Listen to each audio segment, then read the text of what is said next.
পিসাটায় উপকরণ লাগবে এই শলা নিছি নারকেল গাছের, আর একটা ছোট্ট বোতল লইছি। বোতলটার মাথায় ছোট ছোট ট্যাম ট্যাম ছেলে এগুলো কাটে লাইছি, কাটে ছোট্ট ছোট্ট ছিদ্র করছি। এই বোতলটাই বেশি বড় না, ছোট সাইজ। এখন এই হলা কয়টা আস্তে আস্তে ঢুকাই তৈবে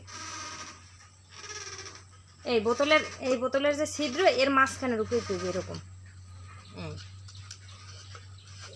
এই পিসাটারে অনেকে আবার ঝাড়ুও কয়, মুখে বরিশালে বাসায় কয় পিসা। আর আস্তে আস্তে এরকম সব শলা এই ছিদ্রের মধ্যে ঢুকাই তৈবে এরকম।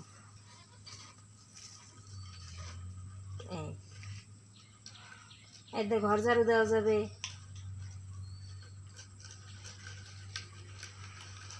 অল্প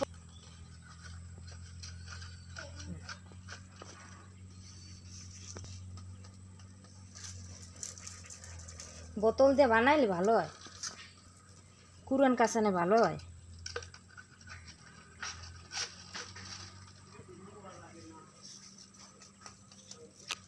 বরিশালে মানুষ এটার কয় পিসা,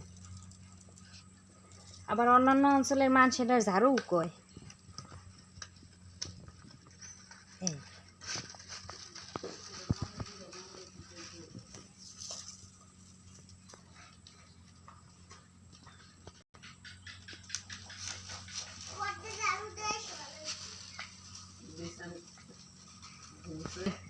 আর একটু গাতাইলে একটু গাইতেলে এই বেশি যখন দেওয়াই যাবে এরপরে এই অল্প অল্প দিতে হইবে, এক একটা বা দুইটা যেমন ফাঁক থাকবে এইরকম দিতে হইবে।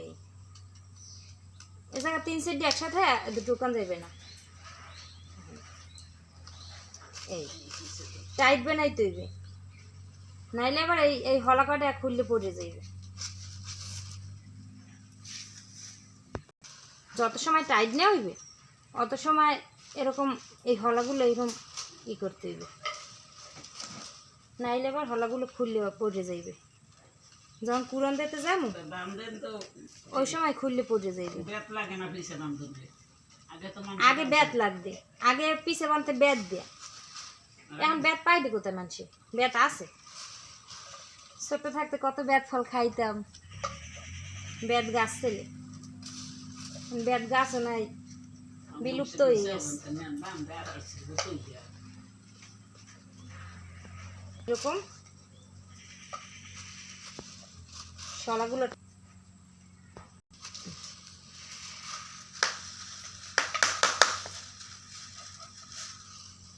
একদম এই মুখ পর্যন্ত পাওয়া যেতে হইবে, এগুলো নাইলে আবার খুললে যাইবে।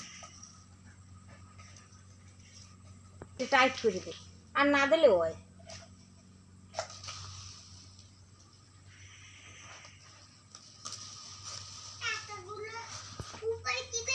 শলা দিতে হইবে,